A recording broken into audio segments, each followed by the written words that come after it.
అందరికీ నమస్కారం. క్రైస్తవ సంఘం అనగానే మనకి ఐక్యత, ప్రేమ, సమానత్వం ఇలాంటివి గుర్తుకొస్తాయి కదా. కాని మన భారతదేశంలో అదే సంఘంలో వేల ఏళ్లనాటి కుల వ్యవస్థ అనే ఒక పెద్ద సమస్య ఇప్పుడికిని పాతుకుపోయి ఉందని ఎప్పుడైనా ఆలోచించారా? డాక్టర్ శంకర్ బాబుగారి విశ్లేషణ ఆధారంగా ఈ లోతైన సాంఘిక దురాచారం మన విశ్వాసాన్ని ఎలా ప్రశ్నిస్తోందో ఈరోజు మనం పరిశీలిద్దాం. చూడండి, ఈ మాటలు ఎంత శక్తివంతమైనవో. క్రీస్తు తన స్వరక్తమిచ్చి సంపాదించిన సంఘం అని చెబుతూ అంత పవిత్రమైన స్థలంలో కులమనే దురాచారం ఎలా ఉండగలదు అని ఈ విశ్లేషణ సూటిగా ప్రశ్నిస్తోంది. ఇది కేవలం ఒక ఆరోపణ కాదు, మన విశ్వాసం పునాదులకే ఇదొక పెద్ద సవాల్. అంటే ఇక్కడ సమస్య కేవలం సామాజిక విభేదాలే కాదు, ఈ కుల వ్యవస్థ సంఘం యొక్క అసలు ఉద్దేశ్యానికే వ్యతిరేకంగా పనిచేస్తోంది. విద్వేషాన్ని, గొడవలను సృష్టిస్తోంది. నిజం చెప్పాలంటే దేవుని పనికే ఇదొక పెద్ద అడ్డంకిగా మారిందని ఈ విశ్లేషణ చాలా స్పష్టంగా చెబుతోంది. అయితే ఇంతకీ ఈ వ్యవస్థ ఇంత బలంగా మన సమాజంలో ఎలా వేళ్లూనుకుంది? దాని ప్రభావాన్ని సరిగ్గా అర్థం చేసుకోవాలంటే మనం మొదట దాని మూలాల్లోకి వెళ్ళాలి. అసలీ కుల వ్యవస్థ ఎక్కడా, ఎలా మొదలైందో ఇప్పుడు చూద్దాం. ఈ వ్యవస్థ మూలాలు ఒక పురాణగాథలో ఉన్నాయన్నమాట. పురుషుడు అనే ఒక ఆదిమ పురుషుడి శరీరం నుంచే ఈ సమాజం పుట్టిందని ఒక నమ్మకం. వినడానికి ఆశ్చర్యంగా ఉండొచ్చు, కాని అతని శరీర భాగాలే మనుషుల మధ్య హెచ్చుతగ్గులను నిర్ణయించాయి. చూడండి, ఈ ఒక్క ఆలోచనే తరతరాలుగా మన సమాజాన్ని ఎలా విభజించిందో. ఇక్కడే అసమానత ఎంత స్పష్టంగా కనిపిస్తోందో చూడండి. తల నుండి పుట్టిన బ్రాహ్మణులు జ్ఞానులుగా, పాదాల నుండి పుట్టిన శూద్రులు సేవకులుగా స్థిరపరచబడ్డారు. అంటే ఒక వ్యక్తి విలువ, గౌరవం, వాళ్ల భవిష్యత్తు కూడా వాళ్ల పుట్టుకతోనే ముందే రాసిపెట్టేశారు. ఇక మార్పుకు అవకాశమే లేని ఒక కఠినమైన వ్యవస్థ ఇది. అయితే కథ ఇక్కడితో అయిపోలేదు. ఈ 4 వర్గాలకు కూడా చెందని మరో సమూహముంది.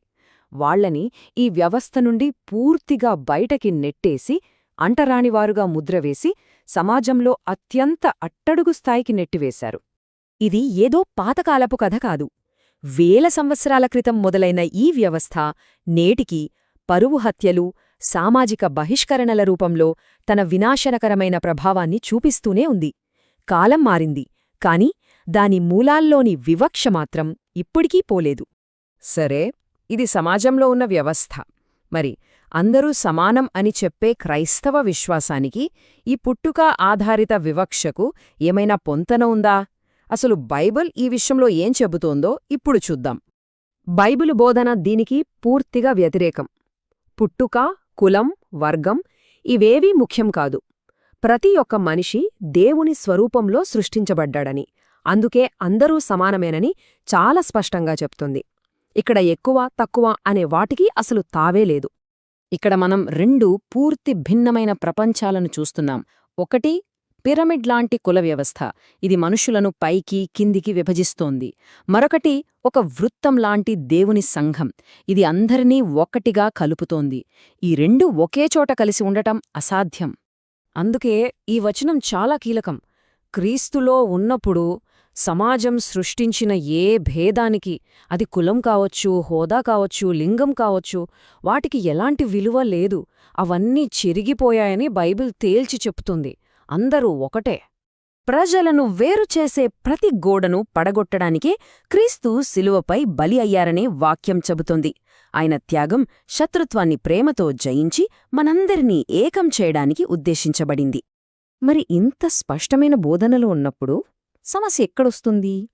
ఇక్కడే ఈ విశ్లేషణ కులగజ్జి అనే పదాన్ని వాడుతుంది. ఇది ఒక ఆధ్యాత్మిక దురదలాంటిది. బయటి సమాజం నుండి వచ్చిన ఈ అంటువ్యాధి సంఘం లోపలికి పాకి దాని పవిత్రతను దెబ్బతీస్తోందని చెబుతోంది. మరి ఈ కులగజ్జి ఎలా కనిపిస్తోంది? కులం పేరుతో చర్చిలు విడిపోవడం, పెళ్ళిళ్ళు విశ్వాసాన్ని బట్టి కాకుండా కులాన్ని బట్టి జరగడం, కొంతమంది విశ్వాసులను వాళ్ల కులం కారణంగా తక్కువగా చూడటం, ఇలా ఎన్నో రకాలుగా కనిపిస్తోంది. ఇది కేవలం ఏదో సిద్ధాంతపరమైన సమస్య కాదు, సంఘం యొక్క రోజువారీ జీవితంలో కనిపిస్తున్న చేదు నిజం. కాబట్టి ఇక్కడ మనం గుర్తుపెట్టుకోవాల్సిన కీలకమైన విషయమేంటంటే, కులం, సంపద లేదా హోదా ఆధారంగా పక్షపాతం చూపడమనేది బైబిల్ ప్రకారం స్పష్టంగా పాపం.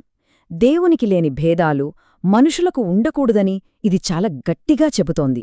ఈ సమస్యను ఎదుర్కొన్నప్పుడు ఈ విశ్లేషణ కేవలం సమస్యను చూపించి వదిలిపెట్టడం లేదు, దీన్ని ఎదుర్కోవడానికి ఒక స్పష్టమైన మార్గాన్ని కూడా చూపిస్తుంది. సమస్యను గుర్తించడమే కాదు, పరిష్కారం వైపు కూడా మనల్ని నడిపిస్తుంది. కేవలం సమస్యను గుర్తించి వదిలేయడం కాదు, దాన్ని పరిష్కరించడానికి ఇక్కడ ఒక 5 దశల ప్రణాళిక ఉంది. ఇది వ్యక్తిగత పశ్చాత్తాపంతో మొదలవుతుంది, తర్వాత కుటుంబంలో, సంఘంలో, చివరకు వివాహ విషయాల్లో కూడా కులానికి వ్యతిరేకంగా ధైర్యంగా నిలబడాలని పిలుపునిస్తుంది. ఇది ఒక సంపూర్ణమైన కార్యాచరణ. చివరిగా ఈ విశ్లేషణ మనందరి ముందు ఒక సూటి ప్రశ్నను ఉంచుతుంది. మన సంఘాలు నిజంగా క్రీస్తు శరీరంలా ఐక్యంగా ఉన్నాయా, లేక లోకంలా కులాల సమాహారంగా విడిపోయున్నాయా? ఇది మనలో ప్రతి ఒక్కరం ఆలోచించాల్సిన ప్రశ్న.